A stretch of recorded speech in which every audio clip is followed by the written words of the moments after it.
I quietly left when found out my wife's affair after 3.5 years of marriage. A year later, my ghosted ex-wife tracked me down. After learning of my wife's adultery, I moved to the hills. I'm not sure why I'm writing this, but hopefully it will be useful to someone now that the situation has passed and I've moved on. After 3.5 years of marriage, I discovered my wife's affair in February 2018. I worked a contract job that periodically required extensive travel but also allowed me to work from home when I returned. My wife worked as a director for a technical sales company, which was highly lucrative. Although things had gotten a little strained as she worked longer and longer hours and I traveled for work, we still had what I would consider a fairly good marriage. Background: 5 years ago, during a cookout thrown by a mutual acquaintance, I met my now ex-wife. We hit it off right away once we started conversing. To be honest, I thought being with a lady who was both attractive and articulate was a great advantage. She seemed to like my rough around the edges personality. After a few weeks of dating, we were charmed with each other.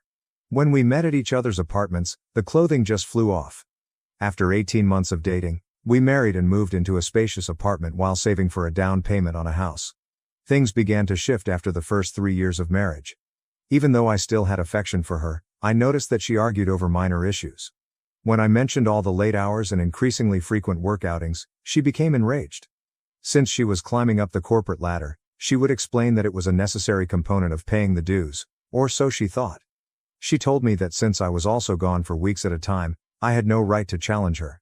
In truth, I had only been taking holidays for 3 or 4 days every 5 weeks, so I convinced her that I could easily reduce my trip time.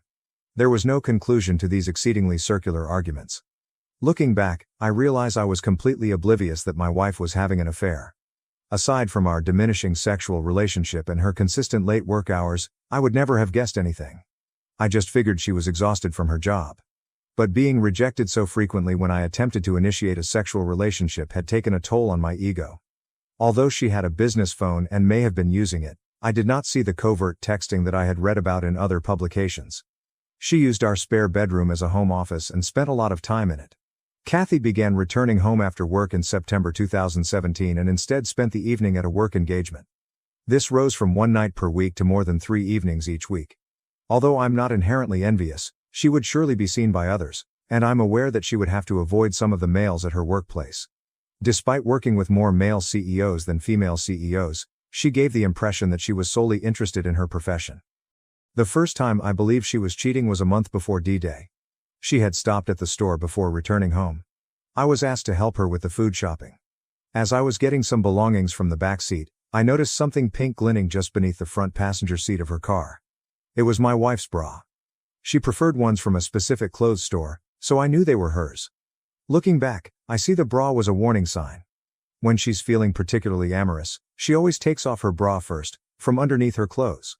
I'm not sure why, but watching this made me sick to my stomach immediately. I didn't understand why her bra was under the seat. I said nothing more. My heart must have been pounding so hard that I almost passed out, because when I returned the bags to the kitchen, Kathy inquired how I was feeling and claimed I looked like I had seen a ghost. I just ignored her remark. It took everything I had to hide my feelings, but I tried not to appear offended or fooled. I decided to find out if she was seeing anyone that night and the next day. I began to evaluate all of the signals I could have missed. Aside from the bra, I had no evidence. She works in a downtown office building, and we live in a relatively large city. I decided to temporarily put the affair out of my mind and explore giving her more of my time. One Friday evening after work, I prepared a delicious lunch and set the table with elegant plates, silverware, and candles. I bought a bouquet of flowers and a wonderful bottle of wine. When she arrived as normal after work, I showed her the supper and everything I had prepared. She apologized and said she was sorry, but she needed to go to a neighborhood hangout to meet up with her colleagues. She said she needed to take a shower first, but she could have a quick snack with me before leaving. I guess I fell completely silent because my insides turned on me. I won't go into detail about how angry I was at the time, but I'd had enough. I took my work cell phone and dumped it in her back seat while she was showering. I had considered using my own phone to find her. I then went into the kitchen and tossed away the food and flowers. She got ready after showering and looked lovely as usual. "All right, let's eat," she replied. "Never mind, go out with your friends," I told her. She inquired whether I was angry after giving me a strange expression. "I'm sad that you never want to do anything with me," I told you. She became enraged and sarcastically remarked on my short temper, ordering me to quit acting like a child. I said, "Foolish me," as I stood there, allowing everything to sink in. For once, I thought we should spend the evening together. She merely smiled and stormed away. When she left, I grabbed out my second phone and started following my work phone.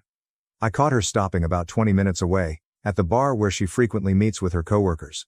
I decided to go find her car. Indeed, it was in the bar's parking lot.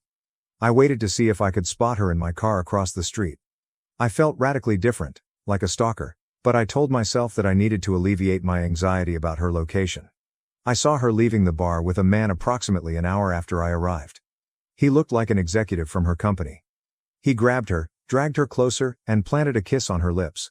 My entire body was numb, and my gut began to clench up. They went to a different vehicle and hopped into it together. When their car pulled away, I attempted to catch up with them. They drove to a hotel about 10 minutes away. As I came to a halt on the street beside the hotel, I noticed them exiting, holding hands, and entering. I had seen enough. I felt ridiculous. I started banging the steering wheel with my fist. That was it. Something went completely blank inside of me. I'm not sure if I had an out-of-body experience or blacked out, but as I recovered, I wanted a drink. At this point, my life took an unexpected turn. I simply started driving out of town, reliving everything I'd just seen. As much as I hate to admit it, I was crying because I was angry. I found a charming little tavern on the outskirts of town, perhaps 30 miles distant, and stopped in. I ordered a drink while sitting at the bar. The bartender, a lady, remarked I looked like someone had taken the wind out of my sails, thus I guess I looked like death had come early. I replied, half smiling. "You could say that?" A man sat down beside me and started a conversation. Even though I didn't feel like conversing, something about this guy made me feel comfortable. We had a talk, and my wife's adultery came up. I told her all I wanted was to be away from her and forget about her. "You are not alone, buddy," he said, giving me a back pat and a short gaze. "I went through that a few years ago. I believe there is a reason why these things occur. I guarantee you that your life can now take both positive and terrible turns. At this point, everything is up to you." His words, for some reason, startled me out of my funk. Even though I was aware of my anguish, I've always been able to think clearly, and he was entirely correct. We identified ourselves. Ray was his name. I appreciated his down-to-earth attitude, despite the fact that he was more of a country guy. "When are you going to move out?" he said. I suppose I never considered looking that far ahead. I had a fight-or-flight reflex going on, and I knew I didn't want to be around this woman anymore. "I have an idea and I feel very sympathetic to your situation," Ray informed you. "When the time comes, I have a mobile trailer on my property in case you need to go. It may take some tweaking and isn't really good. Why don't you come and see if you can envision yourself short-living in anything like that? I'll give you a great deal on it, at the very least. You could even park it on a beautiful piece of land I own. I would be grateful if you could watch it for me. It may be useful to escape your situation, just a thought." I took a while to grasp his concept. "Hell, honey, if I could have escaped my crazy ex-husband years ago, I would have jumped at the chance to live in his trailer or anything just to get my head on straight," said the bartender, who had been listening in on the conversation. Perhaps this was just what I needed, but I felt like I'd stepped into the twilight zone. "Yes, I'll think about it and maybe check it out," I said to Ray. After a time, we broke up and planned to meet at his house in a few days. I began to feel as if I had some perspective and a chance to escape what I perceived to be a dreadful heartache paired with a nightmare. I knew one thing for certain: I never, ever wanted to spend time with my wife again. I find cheating abhorrent, and it has always been something I felt I would never tolerate. I sat on the couch when I got home that evening after Kathy. Kathy questioned where I'd been when she came out. "Where have you been?" I asked, turning to face her. "You know, I went to get drinks," she explained. I said directly, "Are you having an affair?" She seemed astonished, but she quickly composed herself and replied, "No, why would you ask me that?" I told her that I'd heard she might be seeing someone at work. "Who told you this?" she stated. "Someone I know," I said, keeping the name a secret. After repeating, "You're being ridiculous," she accused me of intoxication and insanity and inquired about my location.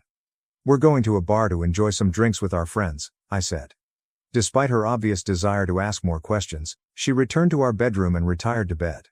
Now that I had proof she had been fooling me for months, I decided to sleep on the couch. I couldn't sleep because I kept envisioning her in bed with this man. I felt bad about myself, disgusted, and hurt. But then I thought of Ray's trailer. The concept of that made me happy, and it was almost like a revelation. Something must be wrong with me since the fight or flight reaction activated immediately in the midst of my misery, and I chose the flight response. We didn't talk much the next morning and went on with our weekend as if nothing had happened. I set up a meeting with Ray a few days later. When I arrived, I realized that Ray had a beautiful ranch, and the trailer was fairly nice, about 26 feet long and well furnished. It reminded me of a fantastic spring break vacation I took with friends while in college. Ray accepted the money I gave for the trailer. To be honest, I nearly stole it from him. He gave me directions, so I drove over to inspect his ranch property. There were hiking and biking trails nearby, and the scenery was beautiful, with plenty of trees and scrub vegetation. Ray had a little cabin on a hilltop overlooking the property, with electricity and water available for the trailer, and it was at the foothills of some mountains. Ray offered to set up the trailer and transport it to the place. I tried to convince Kathy to come clean over the next few weeks, but all I got was gaslighting. I even told her outright that if I found out she was cheating, there would be no turning back. As a result, she became even more immersed in her affair fog, and began to deny my claims. I almost chuckled at how horrible the denial was. I chastised myself for failing to photograph the two of them, even though I had no real evidence that she had cheated. After experiencing such emotional suffering, I concluded that I wanted to leave this marriage. Instead of articulating my feelings to Kathy, I just started plotting. While she was at work, I quietly began collecting my belongings from the apartment and transferred them to the trailer. At the very least, I felt I was doing something about it. I saw a difference in Kathy during this time. Although she had been nicer to me, I felt it was too little. Too late. I thought I needed a break too, so she continued to go on company outings, after work. One night, I got ready right as she was leaving. After staring at me, she asked about my destination. All I said was, meeting up with some friends. You wouldn't enjoy all the shop talk, and you don't know them, I interrupted her as she continued to ask questions. She used to say exactly this to me whenever I asked if I might accompany her on office trips. All right, have a good time, she said with a somewhat annoyed expression. I definitely will, I said. I met new people while working on the trailer and hanging out with Ray at the bar. I felt better after spending time with Ray's lovely family and friends. I also decided to cut back on my drinking because I did not want to develop any bad habits. I knew better than to drown myself in sympathy, even though it would have been so easy. Kathy informed me that the following week she would be traveling for work. When I asked who was going, she said it was the executive team and a few department heads. I hope you have a great time with your boyfriend, I said, staring at her. I immediately regretted saying that, as it sparked a heated debate. Although Ray had told me that it didn't matter, I now regret not learning more about her affair partner, AP. It doesn't matter who the other guy is, Ray explained. The fact that she chose to leave you is all that matters. She destroyed the marriage, whether she admits it or not. Brother, facts are facts. Ray should write a book for the betrayed, damn it. During Kathy's work vacation, I had the perfect opportunity to move out completely. I gathered everything valuable that belonged to me, including clothes, laptops, and equipment, but I didn't take any shared goods or furniture. Before I left a note on the kitchen table that said, I hope it was worth it. I placed my wedding ring on top of the note. As I walked away, I felt as if a huge weight had been lifted off my shoulders. The pain would take time to heal, and there would be baggage to deal with, but I had begun. I needed time to myself and to quickly and quietly get rid of her. The fact that I hadn't challenged her or coerced a confession didn't make me proud. I hadn't screamed or shouted. She didn't deserve it, in my opinion. She disregarded everything we owned, including our plans for the future, our aspirations, for I hadn't made any plans or contacted a lawyer. All I wanted was a fresh start and some clarity. When I arrived inside my trailer, the fresh air from the mountains was exactly what I needed. The following week, I resumed running, and it felt great to be alive. Kathy texted stuff like, we just landed, we're having a team dinner, and so on while she was gone. Where are you? Was the inquiry in a few emails. Why haven't you gotten back to me? I did not respond. When she got home, my phone exploded with calls and texts, and her mother tried to call me after the first day, but I didn't answer. She didn't try to contact my father because we're not close, and he's the only member of my family I still have. After being ignored for a week, her messages became more frantic. What is this? She texted. We must speak. I'm not sure what you believe you know, but nothing is happening. There isn't an affair going on. She finally texted me after a week of not responding, saying, I'm sorry things got out of hand. It didn't matter that I was connected with someone at work. You were frequently away while I was concerned with my work. I simply made a mistake and meant to end it. An error? I had been waiting for this confession all along, but strangely it only made me despise her more. Why was she unable to be truthful? I had no dreams of a future with this woman. Errors don't last for 6, 8, or a year. I refused to respond to her, even after she stopped bothering me for a few weeks, since I didn't want her to find out where I lived or pry about in my life, and I didn't want her to ruin my haven. She then began sending horrible texts like, "You're a coward," one day. "You refuse to speak to me. You have no regard for us. Come home, please, so that we can discuss. You're where I can visit you. Paul, please let's talk and make things right." Damn it. Although I don't recall all of the texts, they all seem to be excuses with little genuine regret, so I let them go in one ear and out the other. After a while, I changed my phone number. Update 1, Kathy sent me an email informing me that she had hired a lawyer and was going to file for divorce, and I just said, "Okay, that sounds good." This resulted in a barrage of emails requesting that I visit her and other things, and she wrote that she would stop bothering me if I agreed to an uncontested divorce after realizing that this would not work. After I agreed, I was truly free a few months later, and when I moved out of our apartment, I never had to see her again. She appeared to care more about it than I did, even though neither of us had any closure. I'd think of her every now and then for a few months, and the pain would suddenly hit me, like when I heard a song we used to like, but after a while, I simply stopped thinking about her. Update 2. Despite being a few years younger than me, she is fantastic and quite adorable, and she refers to me as her mountain man, and adores my way of life. Things are going great now that I'm officially divorced. In fact, I met a wonderful girl while running on the trail just down the hill from my house. Although I'm not in a hurry to commit, I also don't want to give up on women completely. I have no plans to leave the trailer anytime soon. I enjoy living outside and have simplified my life, which has made everything simpler for me, including my grief and my ex-wife. I am aware that everyone reacts to these situations in a unique way. I was fortunate to be in my 3rd year of marriage and not yet a parent, and I believe I acted in my own best interests. You don't have to spend your entire life with someone who cheats. If you experience something similar, try not to think about it too much. Continue living your life. As you improve yourself, it will get better. I wish everyone the best possible life. I've updated this about 5 times to make it more readable, and I just wanted to give you an update on my ex-wife's condition. As I mentioned in my previous post, I was concerned that my ex-wife was attempting to locate me. I had left our previous residence, which was about 2 hours away, and I ran into her last weekend at a coffee shop I frequented in a nearby town. It didn't seem like a coincidence to me, and I was able to flee before she noticed.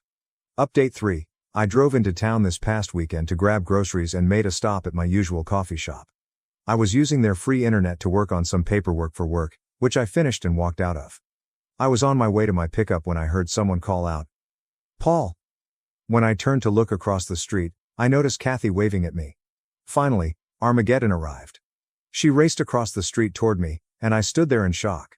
As if expecting an embrace, she walked over and extended her hand, but I stopped her in her tracks by reflexively extending out my arms with my palms up. She appeared to be in tremendous pain. Then she said, "I've been looking for you, Paul. I've wanted to see you since I learned you moved here. Could we have a conversation?" Guys, I felt like an animal locked in a cage. Yes, I did. "All right, let's find a table or something and we can talk for a minute," I eventually conceded. When she asked if we could come to my house, I said no. At the end of the block, she brought me to a bench outside a little business. She began by commenting on how much I had changed and how much she admired my new appearance, beard, and fitness level. She exclaimed at how much my body had transformed. She was wearing a tank top, little white shorts, and her hair in a ponytail, just like I used to like. I had my radar set to high. She was plainly trying to activate the sex appeal. I needed to restrain myself so I could see where this was going. She started by claiming she was sorry for the affair. She said that after I left, karma had a significant impact on her. When her boss learned about the affair, the situation grew so tense that she resigned. Her affair partner, AP, who was at the time engaged, was chastised and transferred to a different area within the organization. She responded by telling his fiancé the truth after he blamed her for everything, causing the couple to split up. This is when she bowed her head and started to cry. I didn't say anything. I simply sat there and gazed around. She stood up straight and gazed at me for a long time. "What do you want from me?" I inquired. She told me that she did not intend to have an affair. She claimed that the company's politics and posture pulled her in, and that her AP used his charm and authority to coerce her. She admitted that she thought she was exploiting him in the same way that he exploited her. After I accused her of cheating, she indicated that she planned to come clean. She drank after work to alleviate the guilt she felt at the time since she despised herself. She claimed she felt dumb, alone, and as if her heart had burst with loss right after I left. She discontinued her friendship with her AP immediately. She believed she needed to find me to see if there was any hope of reconciliation because I refused to communicate with her or contact her. She desired a fresh start. Despite the fact that she was aware of our divorce, she thought we might start over. I merely looked at her. I then handed it to her. You have no right to come out here and undo all the harm you have done. Do you think I'll overlook everything you did to destroy our union? As I previously stated, we were done if you cheated. Forgiveness does not exist. This relationship will not be restarted. You murdered it. As soon as you left me, you ruined everything we had. How foolish do you believe me to be? One evening, I saw you enter a hotel with him. Were you aware of this? I saw that my voice was becoming more audible, so I pushed her away after she grabbed my arm and began crying on my shoulder. I deserve all this, she replied, glancing up at me. I am certain that I do. If nothing else, would you allow me to take you out to dinner? I'd rather not go. I would like to speak further. I want to make sure that we are transparent about everything. You need to spend more time with me than you have in the past. Paul, please. I love you so much, even though I know you might not want to hear it. I had no idea how much I loved you before you left me. She began to sob violently and hyperventilate, so I took her up and hugged her, which seemed like the only way to calm her down. I realized then that I had crushed her heart as much as she had shattered mine. Walking, we found a nice location to continue our talk, and I said, "How did you discover me?" Once she had calmed down. "Have you hired a private investigator?" Kathy compelled Stacy to share all of the information after she asked how things were going when they ran into each other a few weeks before.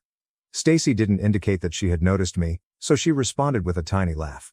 I had warned Stacy not to tell her, so she was hesitant, but Kathy persisted.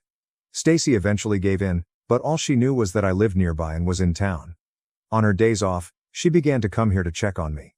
I kind of laughed when she said that, thinking, damn, Stacy can't keep her trap shut. She blushed. We eventually decided to have dinner at a charming little spot with a patio. I made sure we didn't drink anything because I didn't want to give her a reason to be kind to me or say she wasn't so inebriated that she couldn't drive back. We had a good conversation, and I then escorted her to her vehicle. She insisted that she hadn't dated anyone else since I left, and she vowed fervently that I was the only person she wanted, so she pushed me hard to stay longer. No, it's still way too early for me to go down that road, I told her. My response to her request for my phone number was, "You'll just blow it up with texts and calls." She wept over it, but in the end, she agreed with my decision and promised to send me an email with information on returning to town the following weekend before she left. I questioned her bluntly. "Would you have forgiven me if I had been the cheater?" Before she got in her automobile. "Yes, in time, but only if we saw a marriage counselor and worked through the healing process with lots of talking, maybe even a binding agreement," she said, pausing to think. "Okay, maybe I can accomplish that," I replied, "in 5 or 10 years. I would wait if that's what it would take," she said. She then took both of my hands in hers, looked me in the eye and added, "God damn it, Paul, I will always love you and will do anything to prove it." This comment threw me off guard. Even though I felt better about the situation, I couldn't see her as a friend at the time, and her words continued to irritate me even after she departed. I returned home, went for a long run, drank some beer, and reflected on how far I had come. Could someone please assure me that she would not destroy the peace I had created for myself? I had the luxury of time to sort through it and gain perspective, but it was all still too vivid in my mind. Last updated. Most likely, this will be my final update. When I first posted my tale on Reddit, the moderators kept taking it down.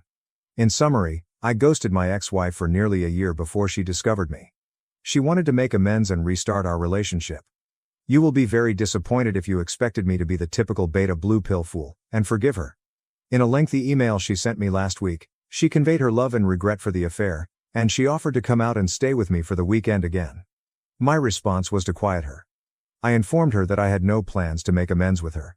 I'm very content living alone, taking advantage of my secluded situation, and keeping things simple.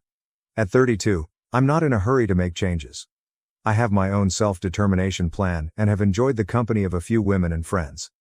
I made it clear in my email response that I had no intention of reconciling and declined to provide her with my phone number. I no longer know or trust you because you made your bed. I wish you the best, and perhaps we will become friends in the future, but not right now. She was angered by my evasiveness and answered in a telling way, acknowledging that she had accepted a job offer from another state.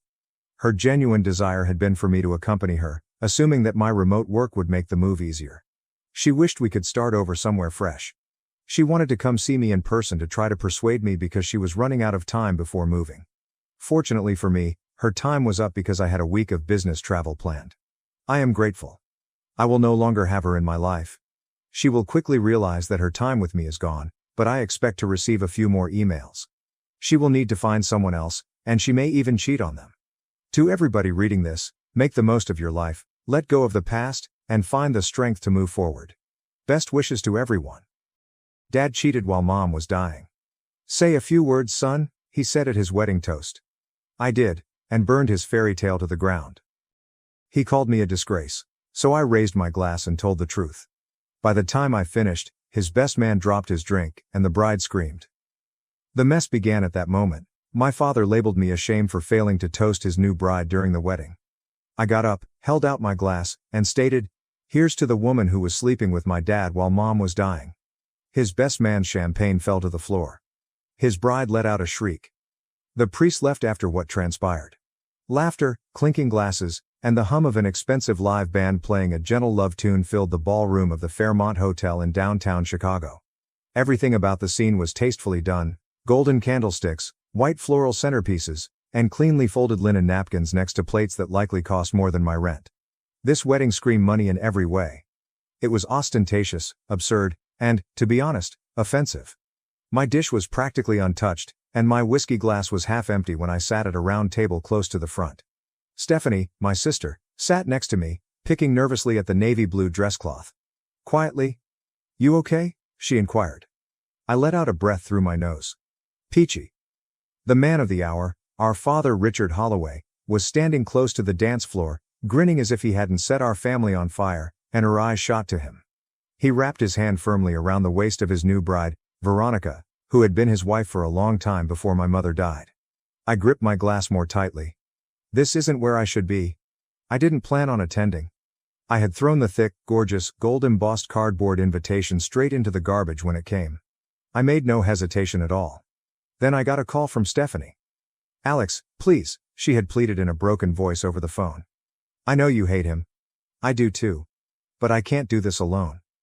I squeezed the bridge of my nose and sighed. "You really want to sit through Dad marrying her?" "No," she said. "But if I have to suffer through it, I want you there with me." Suddenly, I found myself sitting in a rigid chair at an unnecessary wedding on a plane headed back to Chicago, watching my father play happily ever after with the woman who had contributed to the dissolution of my family. The worst thing? The visitors were enjoying it immensely. Richard was a man of respect to them.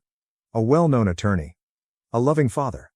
A widower in mourning who had fallen in love once more. Bullshit. The truth was unknown to them. They were unaware that my father was surreptitiously moving with Veronica behind her back while my mother, Martha Holloway, was dying of ovarian cancer and was hardly able to raise her head off a pillow. And here we are now. Stephanie said next to me, "Are you drinking that or just staring at it?" My fingers were still wrapped around my whiskey glass when I blinked. Allowing the burn to settle in my throat, I took a slow drink. "Both," I said sourly. She gave a low chuckle, but her face was still strained. "I don't know how you're keeping it together right now." "Who says I am?" Throughout the night, I could sense my father's eyes straying in my direction. He didn't want me here, and I knew it. He was trying to paint the ideal picture, but I wasn't in it. However, Stephanie had persisted, and he had reluctantly invited me, presumably thinking I would say no. He ought to have been extremely fortunate. I was about to order another drink when my father did something that would end his life. His glass clicked. There was silence throughout the ballroom. With that endearing, well-practiced smile that he always wore in courtrooms and country clubs, Richard cleared his throat. "First off, I want to thank everyone for being here tonight," he said. "This is a special day, not just for me, but for Veronica. We are so blessed to have such incredible family and friends to celebrate this new chapter in our lives." There was polite applause. I tightened my jaw. Like the last chapter, my mother's life, the new one was a book he was eager to close. "Of course," he said, "I want to take a moment to acknowledge my children, Stephanie and Alex." My stomach turned over. They've been through a lot this past year, and I know how difficult transitions can be. But Stephanie, sweetheart, you've been such a strong, Beautiful soul through it all. I couldn't be prouder of the woman you've become. Stephanie gritted her teeth and smiled. My father then turned to face me. And Alex, he put forth. I gave him a blank stare in return. He went on, his voice calm and practiced. I know we've had our differences, but family is family. And in the spirit of unity, I'd love for you to say a few words. My body froze. There was silence in the room. Stephanie seemed as shocked as I did when I looked at her. My dad gave me a hopeful smile. Come on, son. Don't be a disgrace. The remarks were like a kick to the stomach. Suddenly, I lost my temper. I gently got up and picked up my glass. The room waited and watched me. I inhaled deeply and then, here's to the woman who was sleeping with my dad while my mom was dying. The impact was immediate. The throng echoed with a piercing gasp. The sound of a fork hitting a plate was heard. Peter, my father's best man, dropped his champagne glass to the ground after fumbling with it. Veronica's flawless smile vanished as her face lost all of its color. Then the mayhem started. Veronica screamed, "What the, Alex?" Her voice pierced the quiet like a dagger. The room echoed with a whisper. Did he just say? Oh my God. Richard's face grew serious. Sit down. I remained motionless. No. Anger flashed in his eyes. You have no idea what you're talking about. Really? I asked with a sour laugh. Because I remember Mom crying herself to sleep when you'd work late. I remember the whispers. The hotel receipts? The perfume on your shirts that weren't hers? I remember everything. Veronica clenched her hands into fists. You're lying. Am I? I retorted. Because last time I checked, mistresses don't typically get wedding rings. Beside me, Stephanie choked back a sob. My father said, enough, in a loud voice. You will not ruin this night. I sneered. Ruin it? Dad, you ruined it, you ruined us. And you don't even care. The tense atmosphere in the room was oppressive. The priest then got to his feet, took off his glasses and let out a sigh. He whispered, you know what, I'm done. The priest left the wedding after saying that. The murmurs became full-fledged discussions. Seething, Richard turned to face me. Get out. I carefully placed my glass on the table. Gladly. My father's ideal wedding was in ruins when I left the reception without turning around. My heart was racing in my ears as I left the ballroom. Decorative mirrors and pricey floral arrangements lined the dimly lit big hallway outside the reception, reflecting the face of a man who had finally spoken his truth. I had to breathe. I pushed open the massive doors to the outdoor terrace with trembling hands. The crisp, chilling Chicago night seemed like a slap across my warm skin. Leaning on the stone railing and holding on to the edge with my fingers until my knuckles became white, I inhaled deeply. In sharp contrast to the pandemonium I had left behind, everything seemed peaceful out here. I had burned my father's entire wedding to the ground after he declared me a shame. I let out a breath that was audible in the chilly night air. Was it expected of me to feel bad? Feeling relieved? Furious? I made my home somewhere in the middle. Alex. The sound of my sister's voice caused me to turn. Stephanie had come onto the patio after me, her shoes clicking on the stone. Her eyes were still hazy from tears, and her cheeks was heated. I said, "You okay?" in a hushed voice. She laughed unsteadily. With a loud exhale, she ran a hand through her dark curls and asked, "Am I okay?" I should be asking you that. I wiped a palm across my face and turned my head away. I don't know, Stephanie. I couldn't let him get away with it. Softly. You didn't, she said. Believe me, you didn't. I gave her a quick look. Was I out of line?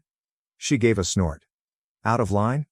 Alex, you just nuked Dad's wedding. I think out of line is a bit of an understatement. I exhaled sharply. Yeah. She folded her arms across her chest and leaned against the railing next to me. She tilted her head and said, I mean, I probably wouldn't have done it that way, but I don't blame you. Not even a little. With the distant city lights flashing, silence descended between us. After some time, Stephanie whispered, Mom would have wanted this, wouldn't she? The lump in my throat was swallowed. Yeah, I muttered. I think she would have. She blinked quickly as she nodded. I grabbed her hand and gave it a light squeeze. I inquired, Are they still in there? She drew another trembling breath. She glanced at me and said, Oh yeah. The guests are still whispering, Dad's trying to do damage control, but it's bad. Veronica looked like she was going to combust, and the priest actually left, like, straight up walking out. A dry laugh slipped out of my mouth. Good. Stephanie grinned. Honestly? Yeah. Suddenly, the door behind us cracked open. We both turned, and our father, Richard Holloway, was standing there. His jaw was clenched so tightly that I felt his teeth may break, and his face was taut with barely contained rage. He had unzipped his tuxedo jacket, as though he had jerked it open in exasperation. At his sides, his hands were clenched into fists. Stephanie, he murmured in a quiet, steady voice. Go inside. She tensed up. No. His gaze now shifted to mine. I moved forward, putting myself in their path. She stays. His voice remained even as his nostrils flared. I don't want to do this here. I sneered.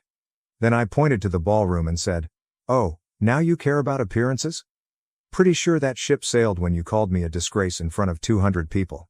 He clenched his jaw. You humiliated me. I laughed without humor. I shook my head and said, You embarrassed yourself, Dad. You could have just let me sit there in silence. But no, you had to drag me into it. You had to make me play along with your little fairy tale. His voice trailed off as he stepped closer. You had no right to do what you did. Unflinching, I looked him in the eye. And you had no right to do what you did. His gaze grew gloomy.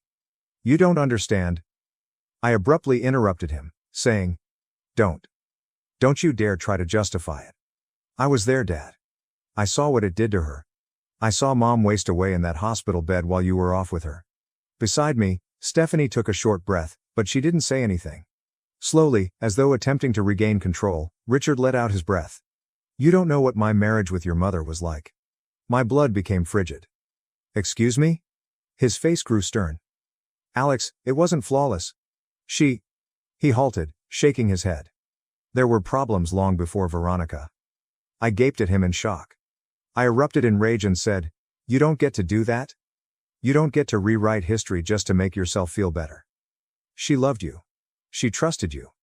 And you repaid her by cheating on her while she was dying. His lips clenched. I was unhappy. In fact, I laughed.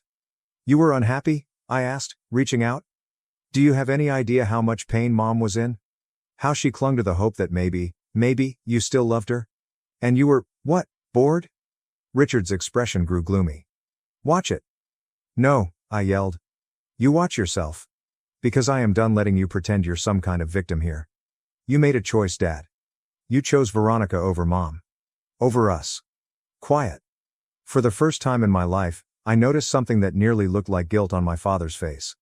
However, it went by too soon. Instead, he smoothed a hand down his tuxedo and straightened. His voice was icy as he spoke again. If you walk away from me now, you walk away for good, stated the man. Is that what you want? I gazed at him. It was this. He believed he could terrify me back into obedience at this point.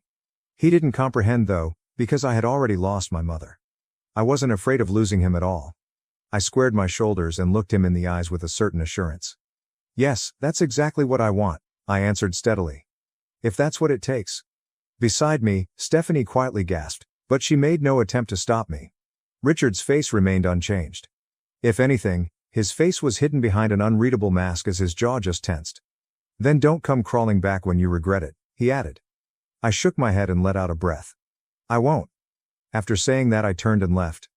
After a brief moment of hesitation, Stephanie followed. We never once turned around. With everything bearing down on us, Stephanie and I moved away from our father, the chilly air stinging my skin. Even though my breath was shallow and my legs felt heavy, I continued to walk. My dad didn't give us a call. He made no attempt to stop me. Excellent. I didn't think he would. Richard Holloway wasn't the type to go for anything that he gave up. Stephanie and I arrived at the hotel's side entrance, where some employees were smoking. They were too preoccupied with whatever drama was taking place inside the ballroom to even look at us as we passed. Stephanie wrapped her arms around herself and sniffed next to me. I said, You okay? In a softer tone. She shook her head and laughed dryly. Am I okay, Alex? I don't even know what the hell just happened in there. She turned to face me and stopped walking. Do you realize what you just did? One hand swept through my hair. Yeah, I do. She looked into my face. And do you regret it? I paused, for just a moment. The truthful answer was, no. Not even a little.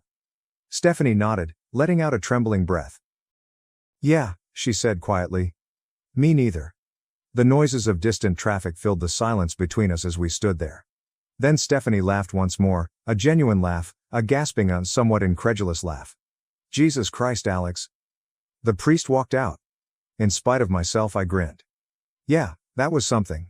She continued to smile as she shook her head. Then her face became serious. What do we do now? I let out a breath and gazed up at the night sky over Chicago. I don't know, I said. But I know I'm not going back there. Stephanie looked toward the hotel entrance and bit her lip. The air was still filled with the sounds of music and muted voices. She said, "Should we just leave?" I looked at her. "Should we stay?" After giving it some thought, she nodded. Fair point. The door behind us suddenly opened as we turned to go for the parking lot. Alex. We pivoted. Veronica was the one. As though she had nearly ran after us, her wedding dress, a gorgeous, form-fitting gown with intricate lace trimming, had hiked up at the bottom.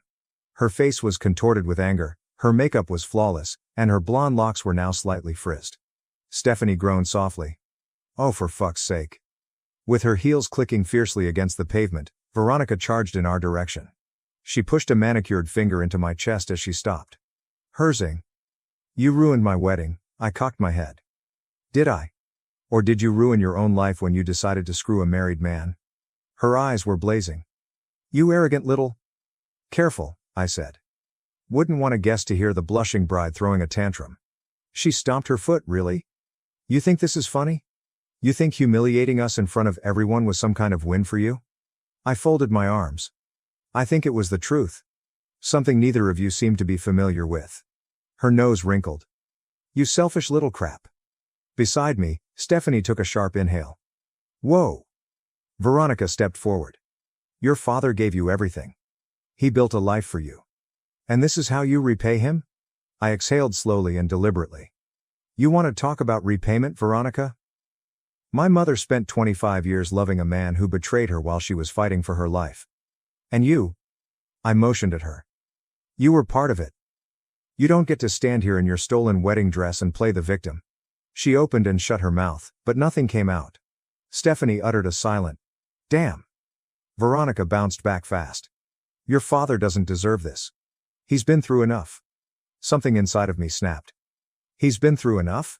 I said in a harder, more irate tone. Do you hear yourself? My mother died, and you think he was the one who suffered? Veronica's expression contorted. Margaret.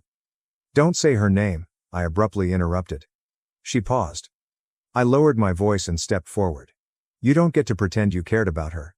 You don't get to act like this wedding was some beautiful new beginning when we all know what it really is. Her jaw tightened as she swallowed forcefully. My voice was deadly calm as I said, You're just another chapter in a book of lies. She was speechless for the first time that evening. Claire folded her arms. Are we done here? A small line formed on Veronica's lips. Without saying another word, she pivoted on her heel and strode back in the direction of the hotel.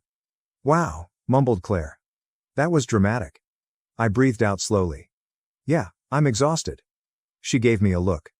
Are you really okay? I paused. I don't know, I said. But I think I will be. She smirked after giving a slow nod. So, since we're already dressed up and out in the city, you want to go get some overpriced cocktails somewhere fancy and pretend we belong there? A tiny smile pulled at my mouth. That might be the best idea you've had all night. She put her arm around my own. Then let's get the hell out of here.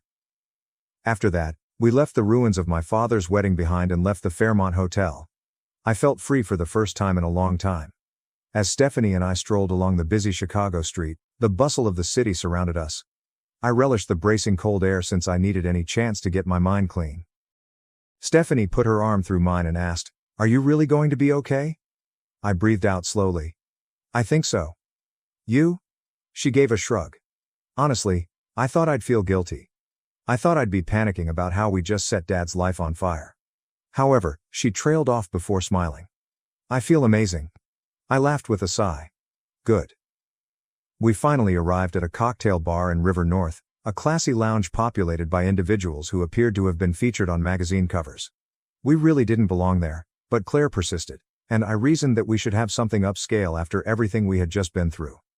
After ordering 2 extremely expensive drinks and slipping into a leather booth toward the rear, we let the night descend on us. Following some time, Claire stirred her martini and stated, "You know he's going to come after us, right?" I gave a nod. "Yeah, but I don't care." She grinned. "So what's next?" I sipped my whiskey slowly. "We finish what we started." And we accomplished precisely that. My father's wedding went viral by the following morning. When Stephanie and I woke up, our phones were exploding with missed calls, texts, and social media notifications. The controversy had taken off like wildfire. My toast was apparently videotaped by many of the visitors. The internet did what it does well once someone placed it online. The video was widely shared. Groom's son exposes the affair. Wedding, Chicago lawyer's big day turns into a public meltdown. Brutal wedding toast calls out father's infidelity, and we are here for it. When Stephanie saw the headlines, she almost choked on her coffee. "Holy crap, Alex, we broke the internet." I read through one of the video's comments. "Justice for Margaret. Imagine being called out like this on your wedding day. Couldn't be me." Low-key, the priest walking out was the most iconic part. You love to see karma working in real time. I couldn't contain my laughter. At last, my father's true self was revealed to the world. As she continued to browse, Claire wondered, "Do you think Dad has seen it yet?" Just like clockwork, my phone rang. "Holloway, Richard." I allowed it to ring. Claire's eyebrow went up. "You're not going to answer?" I sipped my coffee. "Nope. Cold." She smiled. "I like it." But I wasn't finished yet. My father's impeccable reputation began to deteriorate over the course of the next days. His legal practice, which took pride in its honesty, was not pleased with the controversy. Customers began to distance themselves from him because they didn't want to be connected to him. Then more rumors began to circulate. People started excavating. Veronica wasn't the only affair, it turns out. Others were present. Several. A few of them existed for years before Mom's illness. There was nothing Stephanie and I needed to do. The task was done for us by the internet. My father resigned from his firm a week later. Veronica removed all of her social media accounts a week later. The icing on the cake was when Veronica abandoned him. The outrage and humiliation were too much for her to bear. She was committed to a life of luxury, wealth, and prestige. She didn't agree to be the woman in that wedding incident that went viral. Thus, she packed her bags and left his life just 2 months after their terrible wedding. Poetic fairness. Claire and I went to Mom's cemetery one afternoon. There, it was quiet. Keep quiet. The rows of headstones were bathed in a golden glow as the sun began to set.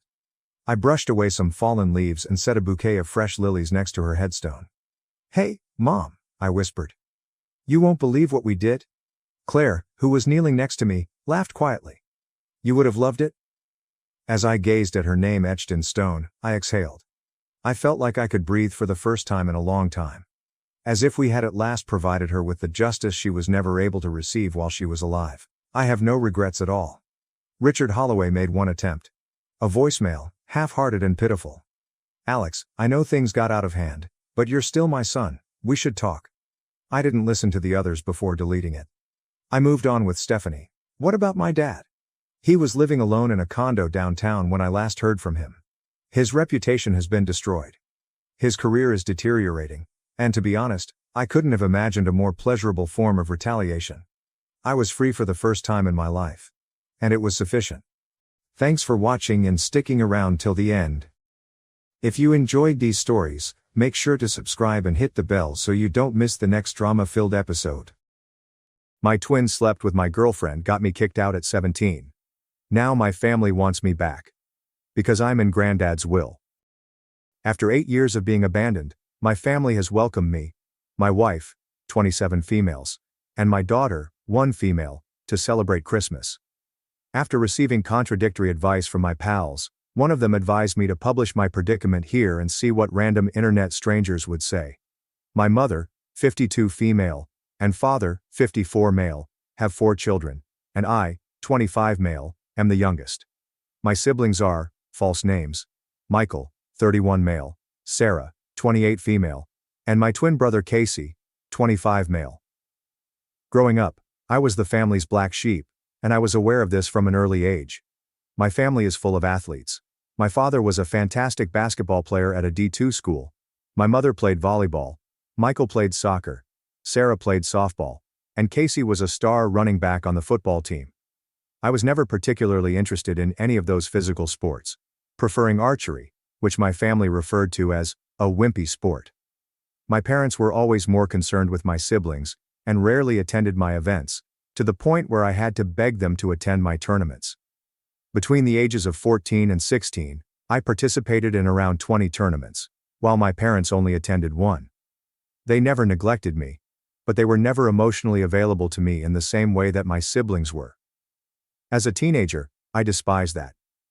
When I tried to bring this up with them, they constantly called me an attention seeker. However, this was not the reason I was rejected by my family. When I was 15, I started dating Amy, now 25, a female, who was in the same grade as me. After about 6 to 7 months of dating, I introduced her to my parents and siblings, who absolutely liked her. I was young, but I could see a future with her. Almost 2 years later, one of Amy's ex-friends informed me that she had been cheating on me for several months. I had no idea who the guy was at the time, but when I confronted her, she revealed that he was my twin brother.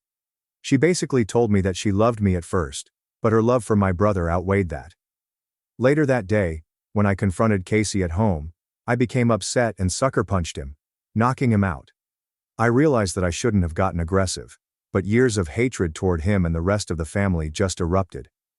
In exchange for my family not filing charges against me, since I could have been prosecuted as an adult in court, I was transferred to live with my paternal aunt, 48 female, who was estranged from the family and resided in another city about 2 hours away.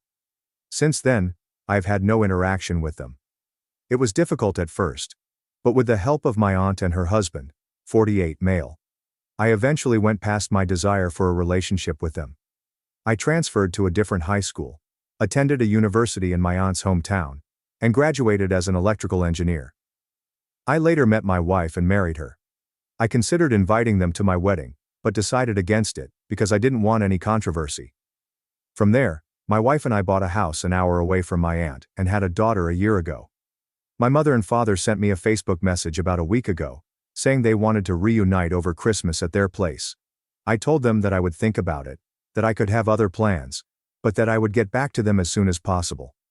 Later, both Michael and Sarah sent me friend invitations, which seemed strange to me. My wife has told me that if I opt to travel, she and my daughter would spend Christmas at my father-in-law's place so she does not have to deal with unnecessary stress, especially since she is 2 months pregnant, and I agree with her. My question to people reading this is, should I try to reconcile with my family, or not? I can't decide what to do. On the one hand, they may feel horrible about what they did to me and wish to apologize. However, if I go there, they may try to make me apologize to Casey, which I do not want to do. Any input would be beneficial. Update 1. Hello there, guys. It has been a difficult 2 weeks, but I appreciate everyone's counsel and support. This is going to be a very long post. I intended to post earlier, but several things got in the way. My wife began experiencing excruciating abdominal discomfort 2 days after Christmas, and she was unable to stand on her own 2 feet. My sister-in-law, 30 female, and I rushed her to the hospital, where we discovered that my wife had had a miscarriage, and that the fetus needed to be removed immediately. The worst part for me was telling my wife what had transpired. Due to problems with the operation, my wife was obliged to stay for 2 extra days. I've been trying to be strong for my wife and daughter, but I'm suffering right now. On to the update. Most of you who replied on the same day I posted advised me not to spend Christmas with them due to the significance of the day. I agreed and planned to spend the remainder of the holidays with my wife. They never had time for me, so why should I make time for them? When I texted them this, I expected them to quarrel with me, but they instead replied they respected my views and couldn't wait to see me after the holidays. I started investigating my family to discover why they had contacted me. Michael is a corporate lawyer with a major company in my hometown. Looking at his Facebook page, he has 2 daughters and married his wife in 2016. Sarah appears to have married a doctor. She was studying to be a nurse 8 years ago, and they now have a son together. I have a friend who lives in my hometown and has parents who are friendly with mine. When I asked her about Sarah, she informed me that she divorced her first husband, whom she had been dating for 8 years, after he committed mail fraud. Casey married Amy right after high school, and they had 2 children. I couldn't figure out what he or his wife do for a living on Facebook, but the fact that they bought a large house last year in the midst of a pandemic suggests they aren't truly hurting. My father appears to be experiencing a midlife crisis, and my mother is very active in the wellness community. I then proceeded to enumerate the possible reasons why they wanted to contact me right now. 1. Money. Unlikely, considering 8 years ago, my parents' combined earnings were greater than mine and my wife's. Given that my siblings are not hurting financially, I believe money is not the issue. 2. Organ donation. This could be the case, but it seems improbable. A Redditor suggested that Casey, being my twin, would be my most likely mate. I believe it is doubtful, however, given he was tagged in a Facebook post skiing just a week before Christmas. 3. Regarding my daughter. They could be contacting me to establish a bond with my daughter, but I'm not certain. My daughter is not my parents' first granddaughter, so I'm not sure why they want to meet her. They most likely found out about my daughter because my wife's Facebook account was public. She has since privatized her account. I immediately contacted my aunt, the estranged one who took me in, and informed her of the situation. She explained why they had reached out to me after all this time. To comprehend the circumstances, you must first understand why my aunt was estranged. My paternal grandparents, 79 male and 76 female, had 4 children. My father was the second oldest, while my aunt was the third. After graduation, my aunt came out to her parents as bisexual and started dating her partner. My grandparents promptly rejected her and refused to contact her. However, roughly 4 years ago, my grandfather started to seek out. About a month ago, my grandfather inquired about me, what I was doing in life, and whether I was married or had children. My aunt chastised my grandfather for wanting to know about me after he defended Casey's actions. That's when the entire thing changed. My grandfather informed my aunt that because I had cheated on Amy with one of her close friends, I deserved to be alienated. My grandfather is a devout religious man who despises cheating. My family had told him that when the buddy with whom I supposedly cheated confessed to Amy, she turned to Casey and Sarah for support and consolation. When I learned about this, I confronted and viciously attacked Casey and Sarah. Sarah was the one who tried to tear me and Casey apart. But I never touched her. And I did not brutally attack Casey. When my aunt told me this, my jaw dropped. I couldn't believe they despised me so much that they were willing to fabricate a horrible falsehood about me and disseminate it. My aunt later informed my grandfather the complete truth about what had happened. She told me he was startled since he had always felt Casey was a good kid. My grandfather then asked my aunt for my phone number, which she declined. I understood why my parents and siblings wanted to contact me. My grandfather had told my parents and siblings that if they did not apologize to me and invite me to the family Christmas meal, they would be cut out of his will. For reference, he is a multi-millionaire. So that is why they contacted me. Not to repent for how they had all wronged me in the past, but because if they didn't, they would not receive anything from grandfather. What a greedy group of individuals. After learning about it from my aunt, I decided to block them all. Why should I respond to them at this stage? They're all dead to me. I have a wife to support after what she has gone through, as well as a family who respects me, including my in-laws. However, this is not the end.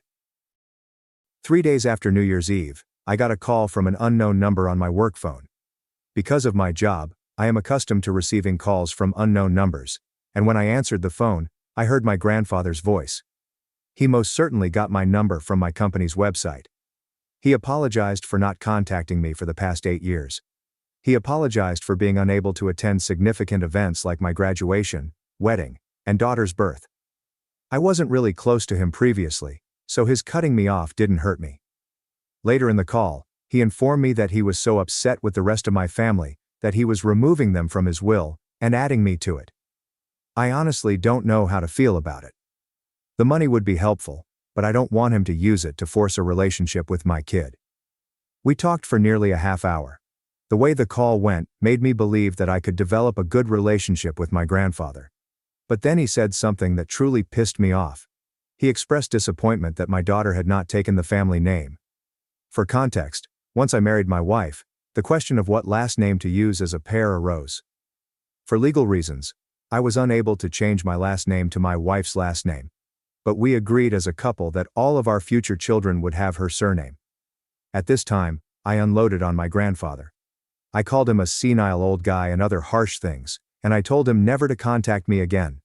The hubris of this man to say that, after everything I've been through, is something I will not tolerate. He will not use the money from the will to dominate me. Even if I receive the money, I plan to donate it to a local charity. However, given his history of making false promises, this is improbable. These last 2 weeks have been really difficult for me, and I am determined to get through them. My wife has made her Facebook account private, and her in-laws have done the same. I have no idea what they do to try to reach me. Hell, they'd probably pay a private investigator to find me. I think they don't know where I live. But you never know. I've considered getting a restraining order, but because there are lawyers in the family, getting one will be difficult. I didn't have much time to answer any of the questions in my previous post. I'll try my best to answer any inquiries during the next day or two, but after that, I'm done with Reddit for a while.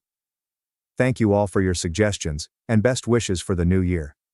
That concludes the first story. Now let us start with the second one.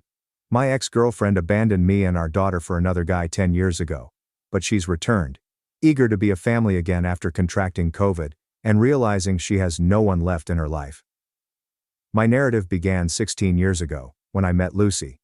She was an outstanding girl, intelligent, gorgeous, and funny. The best female I ever met. I felt quite fortunate when we began dating, and after a year, we had a baby. I was living the dream, living with my fiancé, raising our young kid, and having a happy family. I adored Lucy, and after several years, we were finally getting married. Our daughter was the most excited about the wedding since she was going to be a flower girl. Everything seemed wonderful until one day, while I was on my way home, a guy approached me and asked to speak with me. At first, I thought he was trying to sell me something, until he said Lucy. He politely invited me to speak in a private setting. He then requested me to pause everything concerning the wedding, and stand aside since he and Lucy desired to be together. I didn't trust him until he started telling me things about her that I couldn't possibly know. I got home as quickly as I could. I didn't want this to be real, so I told her about it, hoping everything was a mistake. But it wasn't. For the following hour, she told me everything. She'd been cheating on me for the last 2 years. She told me that every time she said she loved me, wanted us to be together, or loved our family, she was lying. How her new boyfriend was younger, stronger, more attractive, and a better lover. She stated that she did not want to be connected to me. She lost her freedom as a mother and did not want to be married. She wanted her freedom back. The final sting came when she said she was glad I finally knew, and that she could now leave. I cried, begged, humiliated myself, and got down on my knees, pleading for another chance to attempt to repair our relationship. But she did not want it. She craved the thrill and excitement that this new guy exuded. The next day, she had left us. I felt shattered, humiliated, and emasculated. But my daughter needs me. She was heartbroken. Her mother had departed, and she felt it was her fault. She heard Lucy say she no longer wanted to be a mother. She needed me, and I had to be strong for her. Fortunately, we had help.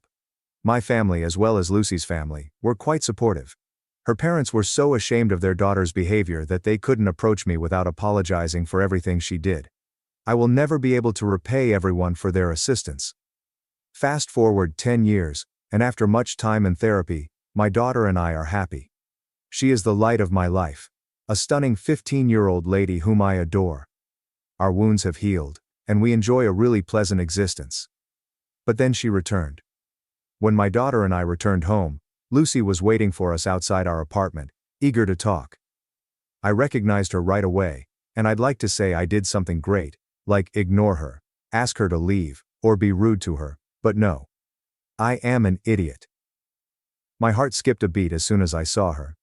She was still as gorgeous as before, but she appeared even better. Perhaps age made her appear mature and elegant. Maybe the clothing or the makeup. I'm not sure. But I allowed her in. While our daughter gave us some space and went to her room, she told me all she had done since leaving. Basically, she lived with that person for several years.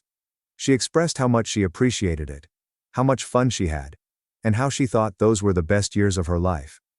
Until she realized that the joy of her new connection was fading. She eventually started cheating on that person as well. She said she wanted to feel alive and excited. Eventually the relationship ended, and she began dating other men. Every relationship lasted less than the one before it. until she was only having casual hookups. She also mentioned that she sometimes thinks about us, our family. She claimed she was too proud to confess she had made a mistake until last year, when she contracted COVID. It hit her so hard that she thought she'd die and understood how alone she was. How dumb she had been. She committed a mistake so long ago. After all of that, she said that she regretted what she had done and stated, and now she was ready to marry me, and be the family we always meant to be. When she was done, I asked her to leave so I could ponder. She agreed, stating she'd be back the next day. For years, I wished she would return. And now it was occurring. But it didn't feel right. Since then, she has paid us practically daily visits, eager to discuss the best years of our relationship, and how we may reunite as a happy family. I begged for support from my family and friends. Most of them told me that if I took her back, I would be making the worst mistake of my life. Others suggested that I give her a chance. It took me a long time to heal, and even longer to begin forming new relationships. And I would risk everything. My daughter and I had a long discussion about it one night. I strive to involve her in every aspect of our lives, and this problem is very important to her. Because it is about her mother. Sometimes she shocks me with her wisdom and maturity, as she informed me, "Can you truly love someone who has damaged us so much?" And that's all I needed. I would never forgive myself if I allowed her to injure my daughter again. I stated it to Lucy. If she wants to be around or have a relationship with our daughter, I'm fine with that. But only if she wants it. But I told her we wouldn't be back. Lucy just stated that she would make me fall in love with her again, and that she would not give up. Update 2. I didn't expect so many responses, so thank you to everyone for your feedback and advice. Thank you to those that opened my eyes and helped me recognize that I still have issues with my ex, and am not over her. Overall, I'm grateful to those who warned me about the dangers of reintroducing my daughter into our lives. I recognize my flaws, but I will not allow her to injure my baby again. So, don't worry, I'm not getting back to her. She had insisted on meeting ever since the post. She wanted to talk. I decided to have one last conversation with her and set my boundaries. We met in a public space. The conversation was long and difficult. I wanted her to be honest, so I informed her that if I caught her telling a lie, I would leave. I questioned if she was truly sorry, or if we were her only alternative. Did she truly love us, or were we simply a consolation prize? Did she come back for love, or because she couldn't find another man? She couldn't answer any of the questions. She only said stuff like this. "It is not like that. You have to comprehend me. I am not like this anymore." She insisted on giving her another chance, that we could love and be together again. She never addressed our daughter at any point. Only when I brought it out did she begin to mention her. When I tried to settle that we were over, she grabbed my hand and, as some of you warned me she would do, tried to seduce me, pulling down her top, displaying me her cleavage and saying, "We can locate a place, and I'll do whatever you want with you. I will not turn down anything, to pay you." I didn't recognize the woman. She was not the amazing girl I had met. She was not the mother of my daughter. I had no idea who that woman was. But she wasn't my Lucy. I told her to let me go. That we were done. Please leave me and my kid alone. None of us wanted anything to do with her. We had a lovely life without her. She suddenly became enraged, stating I couldn't leave her. That was not my choice. That she had nothing else. That I couldn't take her daughter. I'm still not sure why, but the last statement triggered me. The following are not my exact words, but they are close to what I stated in that moment. "Your daughter? Your daughter? You aren't her mother. You merely gave birth to her. You are not her mother. Tell me, where were you while she was sick? Where were you when she ran a fever? When did she feel terrified at night? When did her first tooth fall out? When did she cry at night because she missed her mother? Were you there on her first day of school? When did she get her first period? When did she have her first boyfriend? When her heart broke for the second time, because her mother had already broken it? What dick were you riding when she needed a mother? You have no right to pretend to be her mother, because you have never acted that way." She attempted to respond, but I could see that she was unable to find the words. I left her. Back at home she texted me, asking for another encounter and another chance. She stated that she loves me and is open to change. But I am done. You, everyone, were correct. She doesn't love me or our daughter. She simply loves herself. Having her in my life would be negative, toxic. I don't need that. I do not need her. My daughter and I are returning to therapy soon. Some of you were correct. I need to concentrate on myself, become stronger, and overcome my feelings for her. Because they are not real. Just a memory of who I imagined she was. Thanks for watching and diving into this wild family drama with me. If you love Reddit family drama, don't forget to subscribe and turn on notifications so you never miss the next one.